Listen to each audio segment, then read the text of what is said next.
کہ اگر آپ کو حجر اسود کا بوسہ نصیب ہو جائے تو آپ دونوں ہاتھ رکھ کے آواز کے بغیر حجر اسود کا ادب سے بوسہ لیں، اور اگر بوسہ نصیب نہیں ہوتا، رش زیادہ ہے، تو حجر اسود پہ ہاتھ رکھ کے ان ہاتھوں کو چوم لیں، اور اگر یہ بھی ممکن نہیں ہے تو حجر اسود پہ چھڑی لگا کے اس چھڑی کے سرے کو چوم لیں، اور اگر یہ بھی ممکن نہیں، رش زیادہ ہے، تو دور سے ہی اپنی تلیاں سیدھی کریں حجر اسود کی جانب، اور جب رخ سیدھا ہو جائے، ایک وہمی گمانی تصوراتی نسبت پیدا ہوئی، اب حجر اسود کو آپ کی تلیوں نے چھوا نہیں بلکہ اس کا رخ حجر اسود کی طرف ہوا، ان تلیوں میں اتنی برکت آ گئی، اب ان تلیوں کو چوم لیں، ان انگلیوں کو چوم لیں، اس لیے کہ ان کا رخ تو حجر اسود کی طرف ہوا تھا۔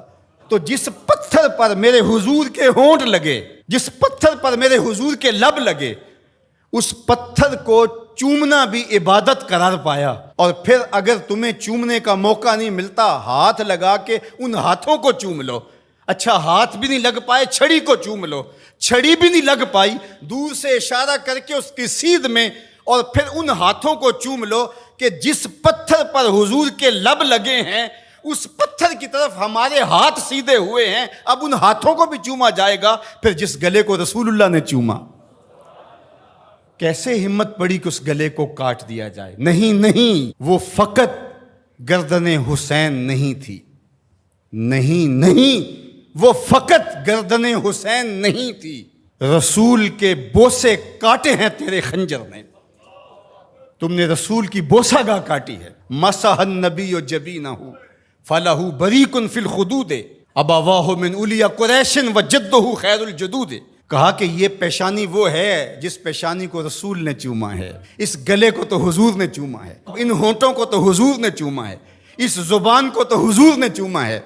اللہ اکبر! یہ پورا بدن حضور کے کندھوں پہ کھیلتا رہا۔ ناز و نعم میں پلا ہوا حسین، آغوش پیمبر کا پالا ہوا حسین، فاطمہ کی گود میں کھیلنے والا حسین۔ اللہ اکبر! آج آپ ریاض الجنہ میں جاتے ہیں تو پہلے ایپ ڈاؤن لوڈ کرنا پڑتی ہے، اور پھر وقت لینا پڑتا ہے، پھر لائن میں لگ کے آپ کو ریاض الجنہ میں آدھا گھنٹہ ٹھہرنے کا موقع ملتا ہے، لیکن حسین کے گھر کا دروازہ ریاض الجنہ میں کھلتا۔ جو کھیلنے کے لیے نکلیں تو سامنے مسجد نبوی کا صحن ہے، کبھی پیغمبر کی گود ہے، کبھی زہرا سلام اللہ علیہا کی گود ہے، کبھی مولا کائنات کی گود ہے، یہ حسین ابن علی ہیں۔ حضور علیہ السلام گزرتے ہیں اور حضرت امام حسین رو رہے ہیں، تو آقا کریم نے فرمایا حسین کو چپ کرواؤ، اس کا رونا مجھے اذیت دیتا ہے۔ تو بتائیے کہ جب نیزوں پہ حسین ابن علی کو پرویا گیا تو گنبد خضرا میں حضور کی کیفیت کیا ہوگی؟ جن کے دم سے دین کا بھرم قائم تھا، جو چراغے اہل وفا ہیں، جو رسول اللہ صلی اللہ علیہ وآلہ وسلم کی شبیہ تھے، جو عکس جمال مصطفیٰ ہیں، جن کو دیکھ کے محمد عربی یاد آتے ہیں، جو حضور کی گود کے پالے ہوئے آغوش پیمبر کے پروردہ ہیں، جنہیں حضور اپنا لعاب عطا کرتے ہیں۔ آج اسی حسین کو، پیغمبر کے نواسے کو، 3 دن کے اس پیاسے کو کربلا میں ذبح کرنے کے لیے اسی رسول کی امت نیزے اور برچیاں لیے ٹوٹ پڑی ہے۔ ایک نے نیزہ ماریا وچ سینے، دوجے تیراں دا می برسان لگ پے، ول کعبے دے سجدہ کرنے والے ہتھی آپ ہی کعبے نو ٹان لگ پے۔ بے مروت بے وفا تیرا بھی کیا افسانہ ہے، جس نے اپنی ہی شمع کو گل کیا تو وہ پروانہ ہے۔ حسین تو دین ہے، آپ دین کو ڈھا رہے ہیں۔ دین است حسین، دین پناہ است حسین، حسین منی و انا من حسین، حسین مجھ سے ہے اور میں حسین سے ہوں۔ نبی نے جس حسین کو کہا کہ وہ مجھ سے ہے، آج اسی حسین کو کربلا کے ریگزار میں ذبح کیا جا رہا ہے۔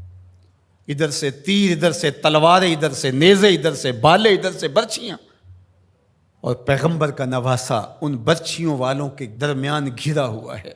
وہ کیا کسی نے کہا تھا، خاک پر وہ خون مشک بو بہنے لگا، ریت پر اسلام کے دل کا لہو بہنے لگا۔ اسلام کا دل تھے امام حسین رضی اللہ تعالیٰ عنہ، اس قلب دین کو، اس پناہ دین کو،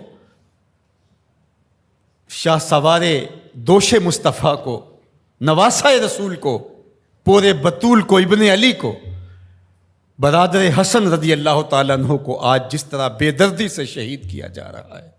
اترجو امتن قتلت حسینہ شفاعت جد ہی یوم الحسابی. وہ امت جس نے حسین کو قتل کیا وہ قیامت کے دن سے شفاعت مانگنے کیسے جائے گی؟